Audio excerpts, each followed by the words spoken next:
você tenha conseguido desenvolver a sua espiritualidade, louvando ao Senhor, orando ao Senhor nesse instante.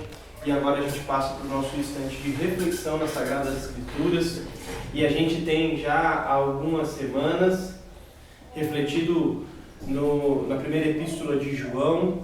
E eu quero convidar você a abrir sua Bíblia comigo nessa carta, na carta do apóstolo João, e nós continuaremos a reflexão do capítulo 2 de 1 João.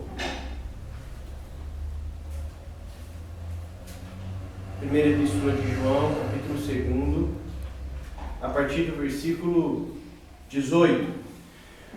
O texto base da nossa reflexão vai ser do versículo 18 até o versículo 27, e hoje a gente vai fazer de uma maneira um pouco diferente do que a gente está acostumado. Na verdade, eu já fiz isso algumas vezes e vou fazer hoje de novo. A gente vai lendo conforme a nossa reflexão avança, e diferente do que os outros textos que a gente trabalhou em João, onde estava bem fragmentado, ou bem dividido, ou claro a estrutura do nosso texto, esse daqui ele está meio misturado. Os assuntos que a gente vai trabalhar estão bem misturados. Então a gente vai ler alguns versículos e depois a gente vai ler outros de maneira um pouco misturada, como eu já falei. Então vamos lá. A gente então tem conversado sobre João e tem sido, pelo menos para mim, para aqueles que eu tenho conversado, uma experiência muito boa. Não só perceber alguns versículos ou algumas perícopes do texto, mas estudar a carta de maneira bem explicativa, e a gente está aqui fazendo uma dinâmica diferente. E João, ele traz à tona alguns aspectos que são extremamente importantes para nós como discípulos e discípulas de Jesus, e algumas questões que são extremamente atuais. Essa carta de João é a carta para a igreja, para uma igreja do primeiro século. Mas olha que interessante, João escreve uma carta para a igreja do primeiro século, uma igreja que estava desenvolvendo o seu discipulado há 2000 anos atrás, e as orientações dadas aqui servem exatamente para nós hoje.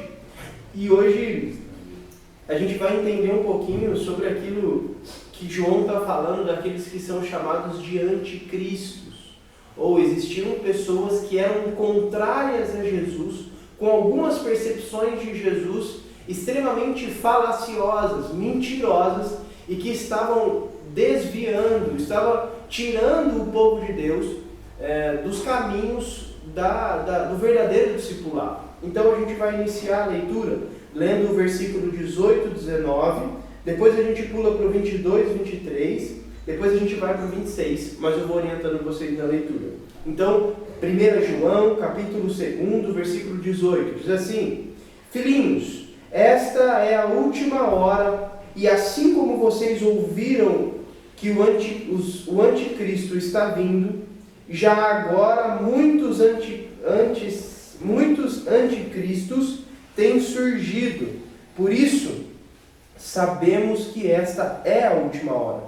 Eles saíram do nosso meio, mas na realidade não eram dos nossos, pois se fossem dos nossos, teriam permanecido conosco.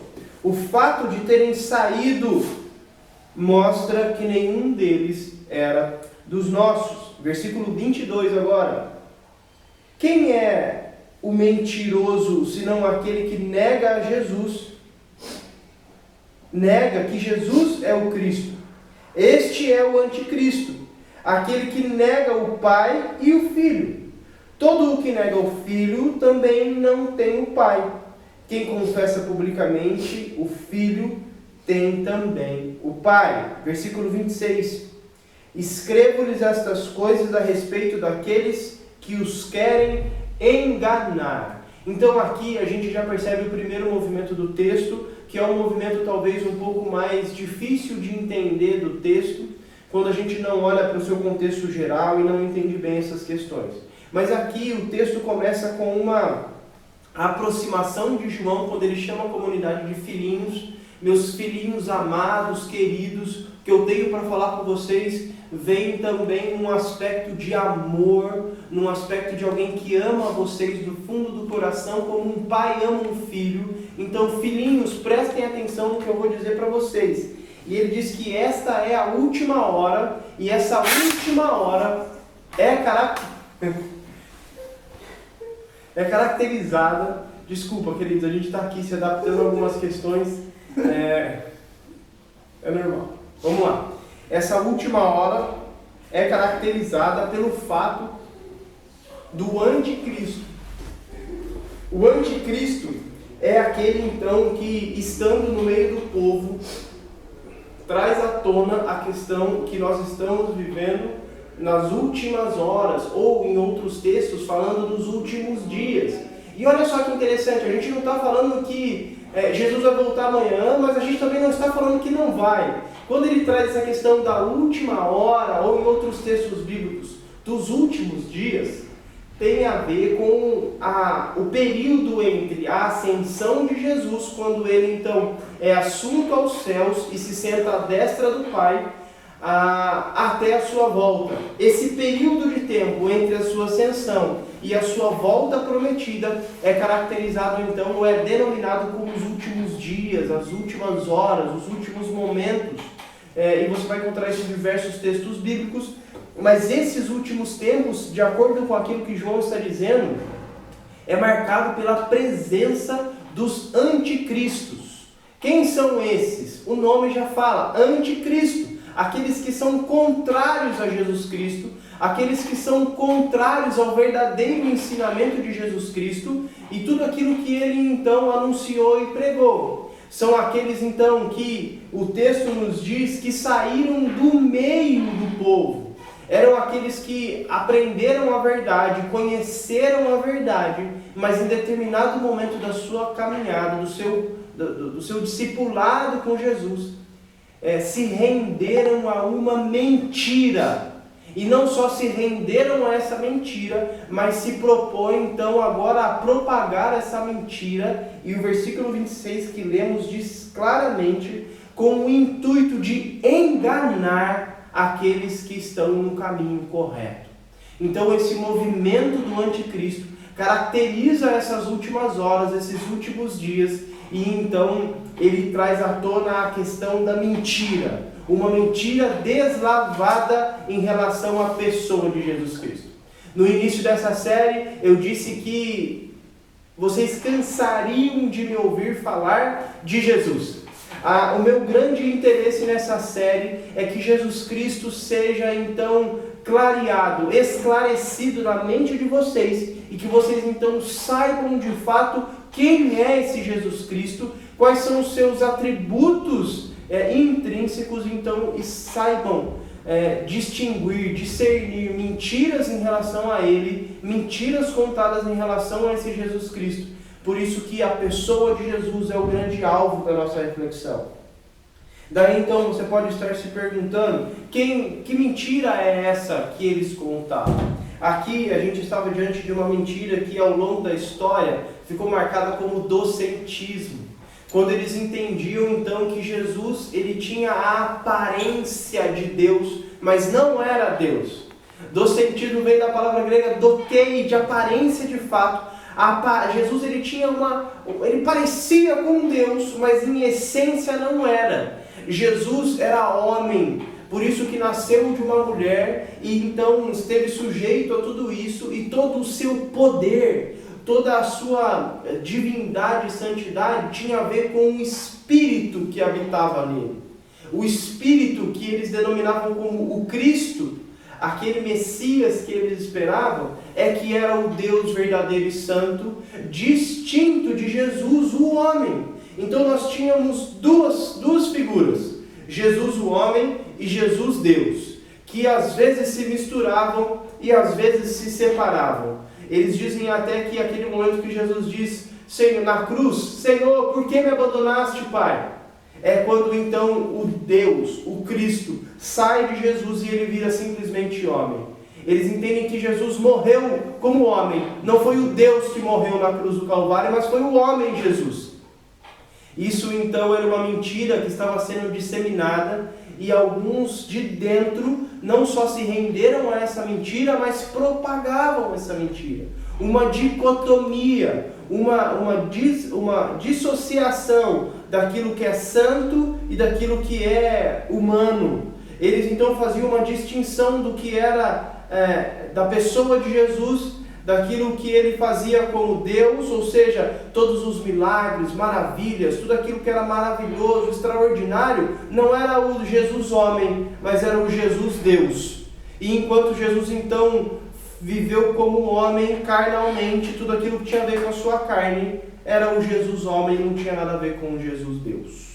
Parece um pouco confuso e que não tem absolutamente nada a ver com os nossos dias.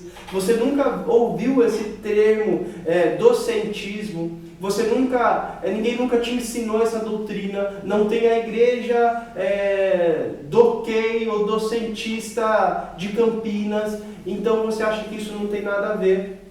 Mas se nós analisarmos para o cerne dessa mensagem, dessa mentira, e olharmos para os nossos dias atuais, a gente vai ver que isso é mais comum do que a gente imagina, e talvez isso tenha muito a ver com você. Eu vou talvez ilustrar isso de maneira muito prática.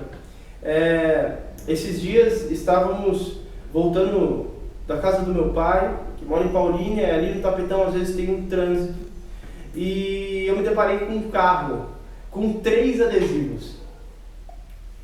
O que estava do lado esquerdo era aquele famoso adesivo nas mãos de Deus. Em cima, no vidro, isso filmado, estava escrito assim: foi Deus quem me deu. E do outro lado, embaixo, estava escrito: pertence a Jesus. Esse carro pertence a Jesus porque foi Ele que me deu e nada, então eu estou nas mãos de Deus. Isso é muito interessante. Eu olhei e falei: se esse carro pudesse ser denominado, ele seria denominado como nós vimos no domingo passado. Ele era um carro gospel, ou ele era um carro santo, ou ele certamente era um carro crente ou de crente. Mas olha que interessante, como que eu vi esses adesivos? Isso me chamou a atenção porque eu o vi passando no acostamento enquanto o trânsito estava parado, e ele então cortando a fila de todas as pessoas numa velocidade razoavelmente boa. Então, feliz da vida, porque naquele momento, apesar do carro dele estar santificado por alguns adesivos, ele podia infringir as normas de trânsito, ele poderia passar na frente de todo mundo que estava esperando ali no trânsito, porque de alguma forma aquele trajeto, aquele movimento dele, nada tinha a ver com a fé cristã, era alguém carnal que estava ali agindo de maneira carnal. Mas aos domingos aquele carro, aquela pessoa que dirige aquele carro é totalmente santificada, porque quando ele vai ao culto, certamente aquela pessoa deve ficar com peso na consciência e não anda pelo acostamento. Porque então ele está no movimento santo da sua vida, até porque ele acabou de sair do culto, ouviu a palavra abençoada do pastor e está cheio da unção do Espírito Santo, então ele não faz essas coisas. Mas ali já era uma sexta-feira, final de semana chegando, trabalho cansado, faz tempo que eu fui à igreja, eu li a Bíblia só de manhã e a minha santidade já ia se esvaindo, saindo, e agora eu assumi a forma carnal e agia como tal. Você pode estar dando risada, ou você pode não estar entendendo o que eu estou dizendo, mas ao longo da história da humanidade, diversas pessoas, diversas doutrinas, diversas correntes teológicas ainda afirmam e reafirmam que a nossa vida é uma vida dicotomizada, que existem coisas que eu faço na perspectiva da carne como carnal, e existem coisas que eu faço que então eu sou espiritual. A gente faz uma grande divisão do que é sagrado e daquilo que é profano. A gente faz uma grande distinção de uma vida carnalizada e de uma vida espiritualizada. Certamente você já ouviu aquela expressão: ô irmão, agora você está na carne, agora eu estou no espírito, agora eu estou na carne, agora eu estou no espírito. Como se a gente fosse um ser fragmentado, ou como se baixasse o Espírito Santo em nós em alguns momentos e a gente então se torna alguém espiritual, mas quando então a gente está no nosso trabalho, porque se eu não trabalho na igreja, se eu não sou pastor, se eu não sou seminarista, se eu não sou funcionário da igreja, então o meu trabalho ele é carnal e eu tenho que cumprir esse trabalho carnal, então eu vou para o trabalho com carne e eu não consigo entender que, na verdade, o que nós estamos falando é que o Espírito habita em nós, fazendo de nós seres espirituais. E toda a nossa vida, então, é espiritual, não por causa de coisas, momentos, eventos, mas por conta de quem somos em Jesus. E sendo, então, homens e mulheres espirituais, tudo aquilo que fazemos é espiritual e não há uma hierarquia de espiritualidade entre nós, porque espiritual não são eventos, momentos, coisas, mas são pessoas. E pessoas sendo espirituais, não há uma divisão, uma dicotomia na nossa vida. Talvez você tenha se rendido há tanto tempo a essa mentira docentista, dualista, maniqueísta, que faz com que a gente então viva como esquizofrênicos, onde nós não nos entendemos numa integralidade de pessoas salvas e redimidas por Jesus e que agimos como espirituais em todos os momentos da nossa vida.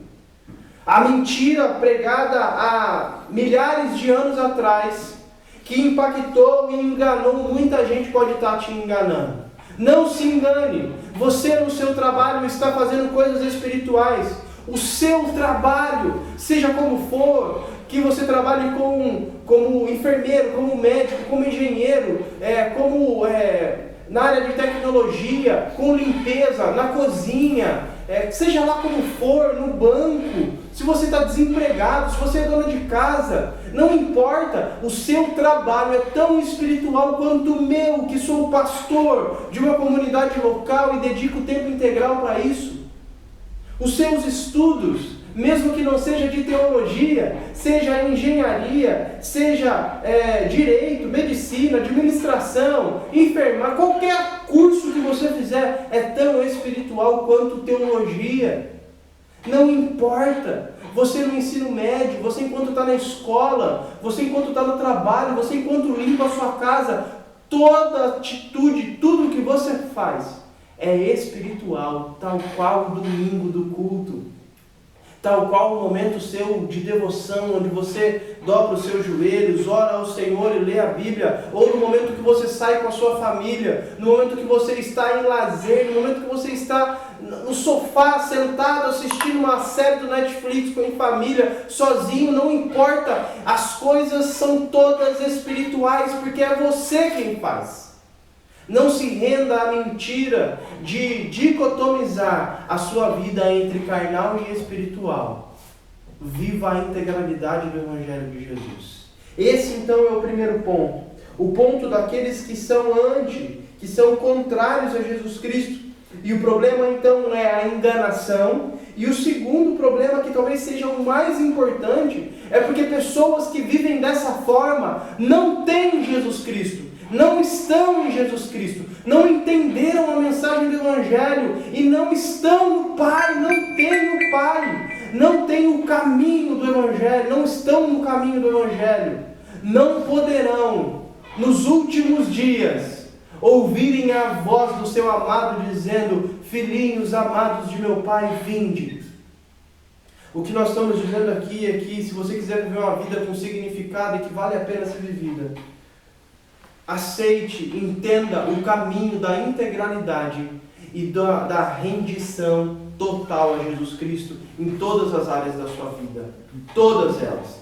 Nós vimos na semana passada a vocação ou a convocação de João falando para que nós não devemos amar o mundo, se render a essas mentiras do mundo que vão partimentalizar a nossa vida, que vão fazer com que a gente viva essa vida hipócrita, de máscara, de aparência. Não seja alguém que aparenta ser um discípulo de Jesus, mas de fato não é. Você pode aparentar para mim, você pode aparentar para as pessoas, você pode fingir para quem você quiser, mas o Senhor da história conhece você como você de fato é. Renda-se integralmente a Jesus Cristo. E o segundo movimento que a gente encontra no texto está no versículo 20, 21 e 27. Diz assim: mas vocês têm uma unção que procede do santo, e todos vocês têm conhecimento. Não lhes escrevo porque não conhecem a verdade, mas porque vocês a conhecem, e porque nenhuma mentira procede da verdade. Quanto a vocês, a unção que receberam dele permanece em vocês, e não precisam que alguém os ensine. Mas como a unção dele recebida, que é verdadeira e não falsa, os ensina acerca de todas as coisas, permaneçam nele como ele os ensinou. Olha que interessante. Contrariamente aos anticristos, existem aqueles que são ungidos, que foram ungidos pelo santo, que tem então sobre si uma unção verdadeira, que traz uma mensagem real, de fato. Essa carta começa com o apóstolo João dizendo: olha, eu estou falando daquele que eu vi e ouvi, que as minhas mãos apalparam, que os meus olhos viram, que nós ouvimos de fato com os nossos ouvidos. Esse Jesus, ele era 100% homem, mas ele era 100% Deus. Ele morreu como Deus, o Deus homem e o homem Deus. Não há distinção entre ele, não há esvaziamento do seu sacrifício. Ele era homem, mas era Deus, e sendo Deus se fez homem para morrer na cruz do Calvário. E ele também era o ungido, aquele que foi ungido pelo Espírito Santo, não para ganhar poder, mas para realizar de fato a obra do Pai. E sendo assim, o texto está dizendo que esse mesmo Jesus que é Deus, o Deus homem encarnado, enviou para nós o Espírito Santo de Deus. Quando ele está falando dessa unção, é óbvio que ele está falando da unção do Espírito. O Espírito Santo derramado sobre nós, que nos faz pessoas espirituais.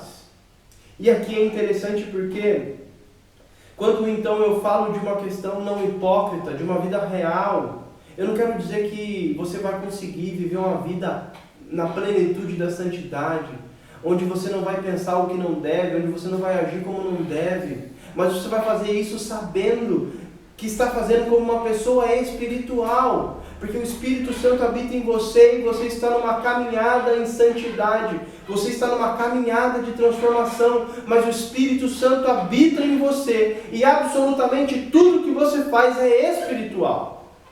Saiba disso.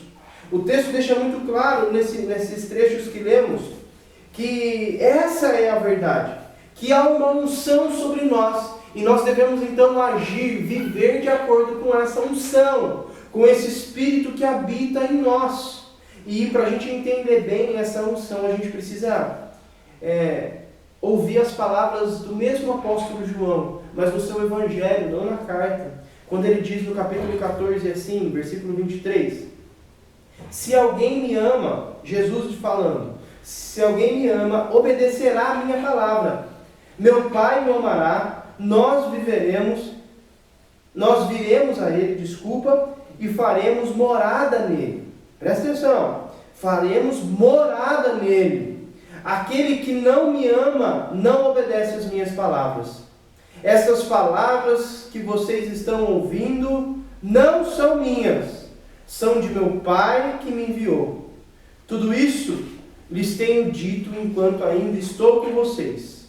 Mas o Conselheiro, o Espírito Santo, que o Pai enviará em meu nome, lhes ensinará todas as coisas e lhes fará lembrar tudo o que eu lhes disse. Deixo-lhes a paz, a minha paz lhes dou. Não dou como o mundo a dá.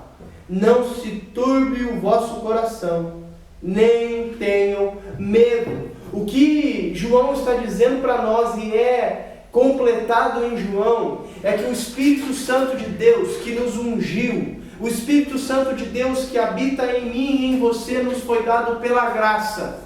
Você era alguém hipócrita, você era alguém que não sabia como se vivia, você era alguém cego pelas mentiras que o mundo e que a vida nos traz, mas o que ele está dizendo é que há um Espírito que pela cruz do Calvário, do Deus verdadeiro que foi morto na cruz, foi derramado sobre nós. E eu e você agora podemos saber de todas as coisas, como viver em todas as situações, como pessoas ungidas pelo Espírito, como pessoas espirituais.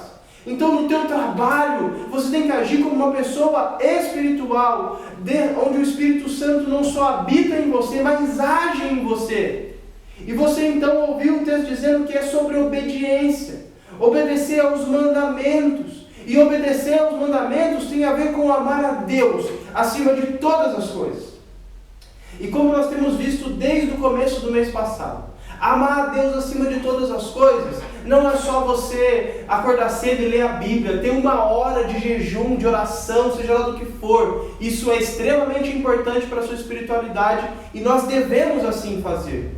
Mas João vai deixar muito claro que essas coisas são inúteis. Tem tudo a ver com o anticristo, com os hipócritas, com os religiosos, que acham, que se vestem, que se parecem com espirituais, mas não conseguem amar o teu próximo, não conseguem olhar ao redor e perceber que as pessoas que estão ao seu redor são amadas de Deus e precisam ser amadas por você, porque enquanto você ama o seu próximo, você ama a Deus. Olha que fantástico!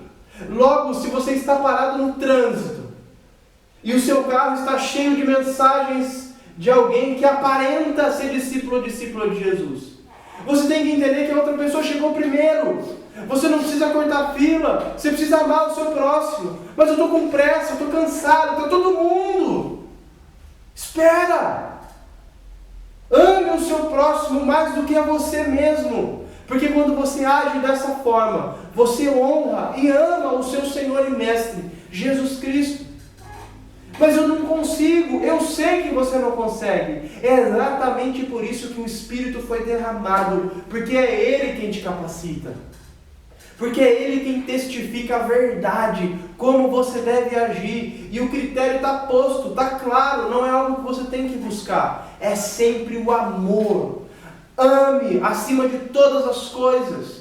Ame acima ame as pessoas mais do que você ama qualquer coisa, mais do que você ama a doutrina, mais do que você ama a rotina, mais do que você ama o planejamento, mais do que você ama a agenda. Ame pessoas. Porque é assim que age um discípulo de Jesus verdadeiro, impulsionado e capacitado pelo Espírito, caminha em direção de uma vida real. Enquanto então eu assisto televisão, enquanto então eu trabalho, enquanto então eu estudo, aquilo que eu faço é espiritual. Então enquanto eu estou fazendo o meu trabalho, fazendo o relatório que o meu chefe mandou, fazendo o trabalho da faculdade, o trabalho da escola, me relacionando com as pessoas, eu vou fazer da melhor maneira possível, porque aquilo é um ato espiritual, porque aquilo de fato impacta na minha vida e na minha espiritualidade. Então eu quero poder fazer o melhor trabalho possível, eu quero tirar a melhor nota possível na prova, eu vou estudar o máximo que eu puder, porque eu quero honrar Jesus Cristo, e eu quero fazer como alguém espiritual. Esse é o movimento. A nossa vida de forma integral, sem dicotomizar aquilo que é carnal e aquilo que é espiritual. Eu sou um ser espiritual, porque Jesus Cristo assim o fez por mim na cruz do Calvário. E por fim, o último movimento do nosso texto é o movimento de permanecer. Que o versículo 24 diz assim: quanto a vocês, cuidem para que aquilo que ouviram desde o princípio permaneçam em vocês. Se o que ouviram desde o princípio permanecer em vocês, vocês também permanecerão no Filho e no Pai. Esta é a promessa que Ele nos fez. Então, é para que eu e você não simplesmente saibamos dessas coisas, para que eu e você simplesmente tenhamos mais esse conceito claro na nossa mente. Mas a gente deve permanecer nesse Jesus que morreu pela nossa integralidade, porque é certo que é uma forma da gente se autoavaliar. Porque se a sua vida tem sido uma vida compartimentalizada, se você tem tido uma aparência de discípulo de Jesus, mas não tem amado as pessoas, se você tem se travestido do gospel, do espiritual, do religioso, e não tem amado as pessoas, não tem agido como tal, você não está em Jesus, você não tem permanecido em Jesus. E o único caminho para a vida eterna, para o Pai, é Jesus Cristo, que impacta a nossa vida de tal modo, que derramando o Espírito sobre nós, nos capacita a vivermos uma vida de integralidade, que nos conduz ao arrependimento quando não agimos assim. A ideia não é que hoje você tenha um peso nos seus ombros, mas que esse peso seja tirado, porque viver uma vida dupla é pesado, é difícil fingir o tempo inteiro. Você é pecador, você não dá conta de viver dessa forma, mas Jesus Cristo morreu na cruz do Calvário, para que você tenha a leveza e ouça da voz do seu Senhor: venham até mim, vocês que estão cansados de viver na hipocrisia, cansados de não ter uma fé aplicada, cansados de não conseguir entender e fazer ou dar significado ao que você ouve nos cultos, ao que você aprende na escola dominical desde pequenininho. Você que está cansado de uma vida pesada, de lei, de dedo apontado, é você que cansou.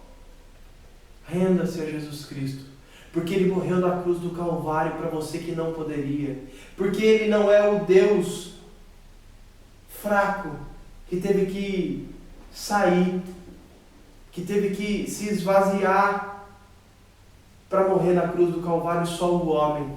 Ele é o Deus que preencheu a massa humana, o corpo humano, que tomou forma de homem e morreu na cruz do Calvário como Deus, para que você que não é Deus, para que você que não tem capacidade mínima de viver dessa forma, não precisasse viver com o peso de querer ser Deus.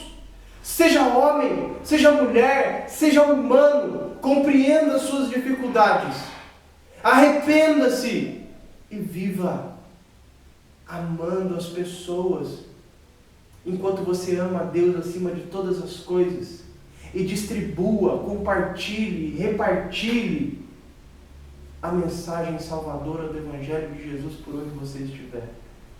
Porque o maior amor que a gente pode ter por uma pessoa é que ela tenha a vida eterna. E a vida eterna só tem naqueles que, ou só habita naqueles que permanecem em Jesus. Porque tiveram, por esse mesmo Jesus, o Espírito Santo derramado e vivem uma vida integral, sem se render ao docentismo, à aparência, para a glória de Deus. Por isso eu quero convidar você nesse instante a fechar os seus olhos, a buscar a Deus em oração, pedir para que Ele de alguma forma continue a aplicar essa verdade na sua vida, para que você de fato experimente dessa permanência em Jesus e desse Espírito aplicado no Senhor. Senhor, nós te agradecemos nessa manhã. Te agradecemos pelo privilégio de ouvirmos a Tua palavra. Te agradecemos pela graça de podermos se render ao Senhor de forma integral. Nós nos rendemos no sentido de que nós queremos, por tantas vezes, viver essa integralidade e não conseguimos.